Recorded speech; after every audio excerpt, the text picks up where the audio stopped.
Hello, welcome to Delight dome.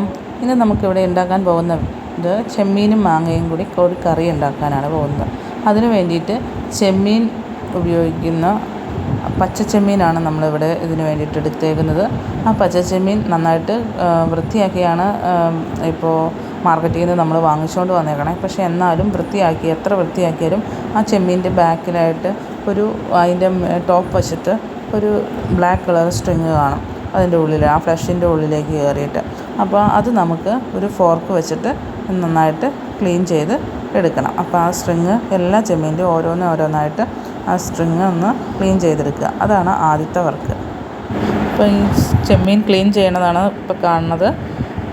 നമ്മളതിൻ്റെ ഒരു fork ഉപയോഗിച്ചിട്ട് അതിൻ്റെ ഉള്ളിലേക്ക് ജസ്റ്റ് ഒന്ന് കൊടുത്തിട്ട് ഒന്ന് പിയേഴ്സ് ചെയ്തെടുക്കാനുള്ളതേ ഉള്ളൂ. ജസ്റ്റ് വലിച്ചിട്ട് എടുക്കുക. അപ്പോൾ ഇങ്ങനെ ഒരു കറുത്ത നൂല് പോലെയുള്ളൊരു ഭാഗം കിട്ടും. അത് നമുക്ക് സാധാരണ ചിലവർക്കത് വയറ്റിൽ ചെല്ലുമ്പോൾ ചില ഇറിറ്റേഷൻസ് ഉണ്ടാക്കും. അപ്പോൾ അതൊക്കെ ക്ലീൻ ചെയ്ത് എടുത്ത് കളഞ്ഞിട്ട് ചെയ്ത് കഴിഞ്ഞാൽ ഒരു പ്രശ്നം ഉണ്ടാവില്ല. നല്ല രീതിയിൽ കറി ഉണ്ടാക്കാൻ പറ്റും. ഓക്കെ, അപ്പോൾ അങ്ങനെ ഓരോ ചെമ്മീനും ഇതുപോലെ തന്നെ എടുത്ത് നന്നായിട്ട് വൃത്തിയായി ക്ലീൻ ചെയ്യുക. അതാണ് ആദ്യം ചെയ്യേണ്ടത്. അങ്ങനെ വൃത്തിയാക്കി ചെമ്മീൻ നന്നായിട്ട് കഴുകി ഒരു 3-4 വെള്ളത്തിൽ നല്ലോണം കഴുകി എടുക്കുക ചെമ്മീൻ. ഓക്കെ, കഴുകി എടുത്തിട്ട് മാറ്റി വയ്ക്കുക. അപ്പോൾ നന്നായിട്ട് വെള്ളമൊക്കെ കളഞ്ഞിട്ട് നല്ല വൃത്തിയായിട്ട് കഴുകിയെടുക്കുക. അതിൻ്റെ ആ ഒരു സ്മെല്ലൊക്കെ പോകുന്ന രീതിയിൽ ഒന്ന് കഴുകി വൃത്തിയാക്കി എടുക്കുക. അതിനുശേഷം നമ്മൾക്ക് അടുത്ത ഇൻഗ്രീഡിയൻ്റായ മാങ്ങ, പച്ച മാങ്ങ ഞാനിവിടെ 3 എണ്ണമാണ് എടുത്തേക്കുന്നത്. 3 മാങ്ങ തൊലി കളഞ്ഞ് തൊണ്ടി എത്തി നമുക്ക് ചെറിയ ചെറിയ പീസുകളാക്കി കട്ട് ചെയ്ത് മാറ്റി വയ്ക്കണം. ഓക്കെ, അപ്പോൾ ഇപ്പോൾ നമ്മൾ 3 മാങ്ങ ചെത്തി കഴുകി വൃത്തിയാക്കി മാറ്റി വെച്ചിട്ടുണ്ട്. ഇതേപോലത്തെ പീസുകളാണ് ആക്കിയാണ് വെക്കേണ്ടത്.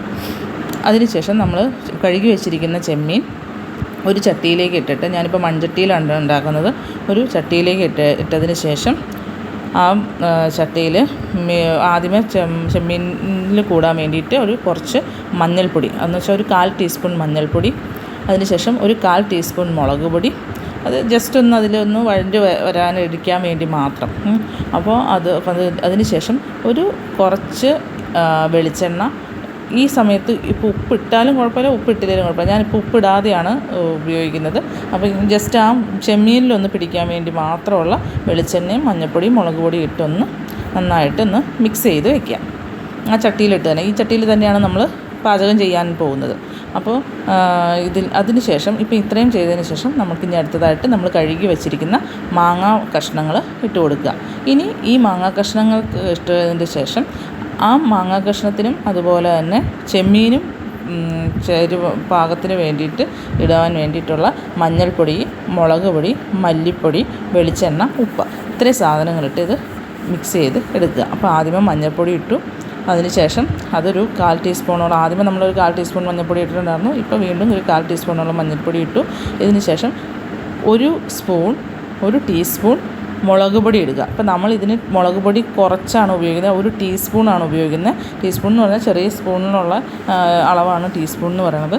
അപ്പോൾ അതുപോലെ തന്നെ ഒരു 1/2 ടീസ്പൂൺ മല്ലിപ്പൊടി ഉപയോഗിക്കുക. നമുക്കിത് മുളക് പൊടി വളരെ കുറവ് ഉപയോഗിക്കുന്നതെന്ന് വെച്ചാൽ നമുക്കിതിൽ പച്ചമുളക് ഇടുന്നുണ്ട് തേങ്ങ അരയ്ക്കുമ്പോൾ, അതുകൊണ്ടാണ്. അപ്പോൾ അതിന് ശേഷം ഇതിൽ ഉപ്പിടുക. അതിനാവശ്യമായിട്ടുള്ള കല്ലുപ്പാണ് ഞാൻ ഉപയോഗിക്കുന്നത്. കല്ലുപ്പിട്ട് കുറച്ച് വെളിച്ചെണ്ണയും കൂടി ഒഴിച്ചിട്ട് ഇതൊന്ന് ഫുള്ളായിട്ടൊന്ന് ചെമ്മീനും മാങ്ങയും കൂടി നല്ലോണം മിക്സ് ചെയ്യുക. കൈ വെച്ചിട്ട് തന്നെ മിക്സ് ചെയ്യുക. അതാണ് നമ്മൾ ഉണ്ടാക്കാൻ ഉപയോഗിക്കുന്ന ചട്ടിയിലോ അല്ലെങ്കിൽ പാത്രത്തിലോ. ഇപ്പോൾ ഞാൻ ചട്ടിയിലാണ് ഉപയോഗിക്കുന്നത്. നിങ്ങളാണെങ്കിൽ പാത്രത്തിലാണ് ഉപയോഗിക്കണമെങ്കിൽ പാത്രത്തിൽ, സ്റ്റീലിൻ്റെ പാത്രത്തിൽ അല്ലെങ്കിൽ വേറെ ഏതെങ്കിലും ടൈപ്പ് ഓഫ് പാത്രത്തിൽ നിങ്ങൾ പാചകം ചെയ്യാൻ ഉപയോഗിക്കുന്ന പാത്രത്തിലിട്ട് മിക്സ് ചെയ്ത് വയ്ക്കുക. അപ്പം മഞ്ഞൾപ്പൊടി, മുളക് പൊടി, മല്ലിപ്പൊടി, അതുപോലെ തന്നെ ചെമ്മീൻ, മാങ്ങ, ഇത്രയും. ഈ മല്ലിപ്പൊടി ഇതിലെ സീക്രട്ട് ഇൻഗ്രീഡിയൻ്റ് ആണ്. അത് നിശ്ചയമായിട്ടും ഒരു സ്വല്പം, പക്ഷേ അധികം ആവി പോകാനും പാടില്ല. ഒരു 1/2 ടീസ്പൂൺ വരെ മാത്രമേ മല്ലിപ്പൊടി ഉപയോഗിക്കാവുള്ളൂ. ഒരുപാട് അധികം ആയിക്കഴിഞ്ഞാൽ ഈ ചെമ്മീനും മാങ്ങയുടെ കറികൾക്ക് ടേസ്റ്റ് വ്യത്യാസം ഉണ്ടാകും. ഓക്കെ, അപ്പം ഇത് ഇത്രയും ഇട്ട് ഒന്ന് തിരുമ്മി ജസ്റ്റ് അവിടെ വയ്ക്കുക. അപ്പോൾ ഈ സമയത്ത് ഇത് ഇങ്ങനെ തിരുമ്മി വെച്ചതിന് ശേഷം നമ്മൾ തേങ്ങ അരച്ച് എടുക്കണം. തേങ്ങ ഞാൻ 2 ഫുൾ തേങ്ങ, ഒരു ഫുൾ തേങ്ങയാണ് എടുത്തേക്കുന്നത്. ആ ഒരു ഫുൾ തേങ്ങ അത് എൻ്റെ കയ്യിൽ ചെറിയ തേങ്ങ ആയതുകൊണ്ടാണ് ഞാൻ ഒരെണ്ണം ഫുൾ എടുത്തത്. എന്നിട്ട് എനിക്ക് തേങ്ങ ചിരകി കുറച്ച് ഇത്രയേ കിട്ടിയിട്ടുള്ളൂ. ഒരു മിക്സിയുടെ ജാറിൽ ഇട്ടേക്കണതാണ് കാണുന്നത്. അതിലേക്ക് 4 മുതൽ 6 വരെ പച്ചമുളക് ഇടുക. അതുപോലെ 2 തണ്ട് കറിവേപ്പില തണ്ട് കളഞ്ഞ് ഇലയായിട്ട് ഇടുക. അപ്പോൾ ഇത്രയും കറിവേപ്പിലയും പച്ചമുളകും കൂടി ഇട്ടതിന് ശേഷം 2 കഷ്ണം ഇഞ്ചി, പിന്നെ ഒരു 5 അല്ലി വെളുത്തുള്ളിയും ഇട്ട് നമ്മൾ തേങ്ങ ഈ മിശ്രിതം എല്ലാം കൂടി നന്നായിട്ട് മിക്സ് ചെയ്ത് അരയ്ക്കാൻ നോക്കുക. അപ്പോൾ അത് അരയ്ക്കുന്നതിന് മുമ്പ് മിക്സിയുടെ ജാറിലേക്ക് ഒരു 2 സ്പൂൺ വെള്ളം ഒഴിച്ചിട്ട് 2 തവി വെള്ളം ഒഴിച്ചിട്ട് വേണം ആദ്യമേ ഒന്ന് കറക്കിയെടുക്കുക. അതിനുശേഷം വീണ്ടും കുറച്ചുകൂടെ വെള്ളം ഒഴിച്ച് ഇത് നന്നായിട്ടൊന്ന് അരച്ചെടുക്കുക. നല്ല പേസ്റ്റ് പോലെ ആവണമെന്നില്ല, അതിൻ്റെ ജസ്റ്റ് മുന്നേ ആയിട്ട് എന്ന് വെച്ചാൽ പേസ്റ്റ് നന്നായിട്ട് അരയണം എല്ലാ തേങ്ങയും. അതിന് ശേഷം നമ്മൾ ആദ്യമേ മിക്സ് ചെയ്ത് വെച്ചിരിക്കുന്ന ചെമ്മീനും മാങ്ങയും മിക്സ് ചെയ്ത് വെച്ചിരിക്കുന്ന ആ ചട്ടിയിലേക്ക് നമ്മൾ ഈ തേങ്ങ അരച്ചത് ഒഴിച്ചു കൊടുക്കുക. അപ്പോൾ തേങ്ങയുടെ അരപ്പിൻ്റെ കൂടെ നമ്മൾ ആകെ ചേർത്തേക്കുന്നത് ഇഞ്ചി, വെളുത്തുള്ളി, അതുപോലെ തന്നെ പച്ചമുളക്, ഇത്രയാണ് ചേർത്തേക്കണം. അത് ശേഷം നന്നായിട്ട് അരച്ച് വെള്ളമൊക്കെ നന്നായിട്ട് ചേർത്ത് നന്നായിട്ട് ആ മിക്സിയുടെ ജാറിൽ നിന്നൊക്കെ ഉള്ള എല്ലാ കാര്യങ്ങളുമൊക്കെ കഴുകി നന്നായിട്ട് വൃത്തിയാക്കി നല്ലോണം വെള്ളം ഒഴിച്ച് ഈ ചെമ്മീനും മാങ്ങയും വേവാൻ ആവശ്യമായിട്ടുള്ള വെള്ളം, അതുപോലെ നിങ്ങൾക്ക് ചാറ് എന്തോരമാണ് കറിക്കായിട്ട് വേണ്ടതെന്നുള്ളത് വെച്ചിട്ട് ഒത്തിരി ഓവറാവാതെ നമ്മളിപ്പോൾ തേങ്ങ അരച്ചാണ് ചേർക്കുന്നത്. ഇത് പലരും തേങ്ങാപ്പാൽ പിഴിഞ്ഞാണ് സാധാരണ പണ്ട് കാലത്തൊക്കെ കൂടുതലും ഇത് ഉണ്ടാക്കിക്കൊണ്ടിരുന്നത്. പക്ഷേ ഇപ്പോൾ എനിക്കാണെങ്കിൽ എളുപ്പത്തിന് വേണ്ടിയിട്ടും കുറച്ചുകൂടെ കുറുകൽ കിട്ടാൻ വേണ്ടിയിട്ടും ഒക്കെ ഇപ്പോൾ നമ്മൾ തേങ്ങ അരച്ചാണ് ഉപയോഗിക്കുന്നത്. അപ്പോൾ ഇത് തേങ്ങ അരച്ചിട്ടതിന് ശേഷം നന്നായിട്ട് വെള്ളം വെച്ചിട്ട് ഇത് മൂടി വെച്ച് വേവിക്കുക. മൂടി വെച്ചിട്ട് ഇടയ്ക്കൊന്ന് എടുത്ത് നോക്കണം. അന്നേരം നന്നായിട്ട് വെട്ടി തിളയ്ക്കണത് നമുക്ക് കാണാൻ പറ്റും. ഈ വെട്ടി തിളയ്ക്കുന്ന ഈ കറി ഒന്ന് ആദ്യമേ നന്നായിട്ട് മൂടി വെച്ച് തിളപ്പിക്കണം. ഒരു 4 മിനിറ്റിന് ശേഷം നമ്മളൊന്ന് തുറന്ന് നോക്കണേ. തുറന്ന് നോക്കിക്കഴിഞ്ഞിട്ട് നമ്മൾ ഇതുപോലെ പകുതി മൂടൽ മാറ്റി വെക്കുക. അത് കഴിഞ്ഞതിന് ശേഷം അപ്പോഴും ഫുൾ തീയിൽ തന്നെ വെക്കാവുള്ളൂ. ഒരിക്കലും തീ കുറച്ച് വെക്കരുത്. തീ കുറച്ച് വെച്ച് കഴിഞ്ഞാൽ ഈ ചെമ്മീൻ്റെയും അതുപോലെ മാങ്ങയും കൂടി ഉളുമ്പ് ആയിട്ട് വേറൊരു ടേസ്റ്റ് ആയിരിക്കും വരിക. അതിന് ശേഷം നമ്മളിത് നന്നായിട്ട് കുക്ക് ചെയ്യാൻ വയ്ക്കുക. ഒരു 3 മിനിറ്റോടെ ഇതുപോലെ കുക്ക് ചെയ്യാൻ വയ്ക്കുക. കുക്ക് ചെയ്യാൻ വെച്ചതിൻ്റെ പാരലായിട്ട് നമ്മൾ വേറൊരു അടുപ്പിൽ ഒരു കടുക് താളിക്കാനുള്ള പാത്രം ഒരുക്കുക. ഒരു സോസ് പാൻ എടുത്ത് വയ്ക്കുക, ഒരു പാൻ എടുത്ത് വയ്ക്കുക. അതിൽ വെളിച്ചെണ്ണ ഒഴിക്കുക. ആ വെളിച്ചെണ്ണ ഒഴിച്ച് പാനിലേക്ക് കുറച്ച് കടുകിടുക.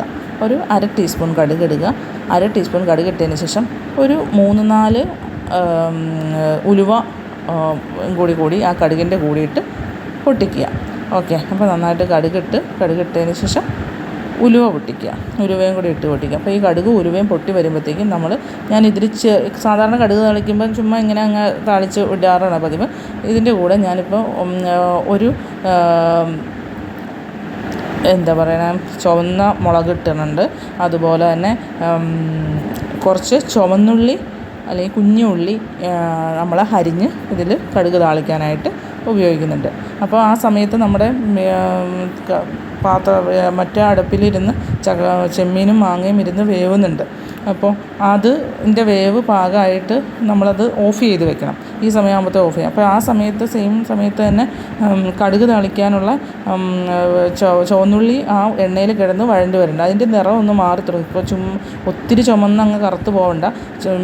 ചുവന്നുള്ളിയുടെ നിറം ഒന്ന് ചുവപ്പ് കളറേക്ക് മാറുമ്പോഴത്തേക്കും നമുക്ക് കറിവേപ്പില ഇട്ട് കൊടുക്കാം. കറിവേപ്പില ഇട്ട് ഒന്നോടെ ഒന്ന് ചുറ്റിച്ച് നല്ലോണം ഒന്ന് ഒരു റെഡിഷ് കളർ ആയി തുടങ്ങുമ്പോഴത്തേക്കും എല്ലാം ഒന്ന് വറന്ന് വരുമ്പോഴത്തേക്കും അത് നമ്മൾ മറ്റേ അടുപ്പിലിരിക്കുന്ന ചെമ്മീനും മാങ്ങയും വേവിച്ച് വെച്ചിരിക്കുന്ന ആ മിശ്രിതത്തിലേക്ക് ഇട്ട് കൊടുക്കുക. അപ്പോൾ നമ്മുടെ ചെമ്മീനും മാങ്ങയും കറി റെഡി ആയിട്ടുണ്ട്. ഇപ്പോൾ നല്ല സ്വാദിഷ്ടമായ ഏറ്റവും എത്ര ചോറ് വേണമെങ്കിലും ഈ ഒരു കറി ഉണ്ടെങ്കിൽ കഴിക്കാം നമുക്ക്. അപ്പോൾ പച്ചച്ചെമ്മീനും ആകെ റോസ്റ്റ് ചെയ്തൊക്കെ കഴിച്ചിട്ടുള്ളവരായിരിക്കും കൂടുതൽ. അപ്പോൾ ഈ പച്ചച്ചെമ്മീനും മാങ്ങയും കൂടി ഇതുപോലെ നല്ല സ്വാദിഷ്ടമായ കറിയായിട്ട് നമുക്ക് ഉപയോഗിക്കാം. കണ്ടോ, ഇപ്പോഴും അത് തിളച്ചുകൊണ്ടിരിക്കണുണ്ടോ? അതാണ് ചട്ടിയിൽ വെച്ചാലുള്ള ഗുണം. അപ്പോൾ ചട്ടിയിൽ വെച്ച് കഴിഞ്ഞാൽ എപ്പോഴും അതിൻ്റെ ചൂട് അതുപോലെ നിൽക്കുകയും ചെയ്യും. വളരെ ഫ്രഷായിട്ട് നമുക്ക് ഫ്രിഡ്ജിലൊന്നും വെക്കുകയും വേണ്ട. അപ്പോൾ ഞാൻ ഒരിക്കലും ഫ്രിഡ്ജിൽ വെക്കാറില്ല ഇങ്ങനെയുള്ള കറികളൊന്നും. ഇതുപോലെ നല്ല സ്വാദിഷ്ടമായിട്ടുള്ള കറിയായിട്ട് നമുക്ക് ലഭിക്കുന്നതാണ്. അപ്പോൾ എല്ലാവരും ഉണ്ടാക്കി നോക്കുമല്ലോ. എല്ലാവരും ഇത് ട്രൈ ചെയ്ത് നോക്കണം. ഒരു മസ്റ്റ് ട്രൈ ആയിട്ടാണ്. Do like, share and subscribe.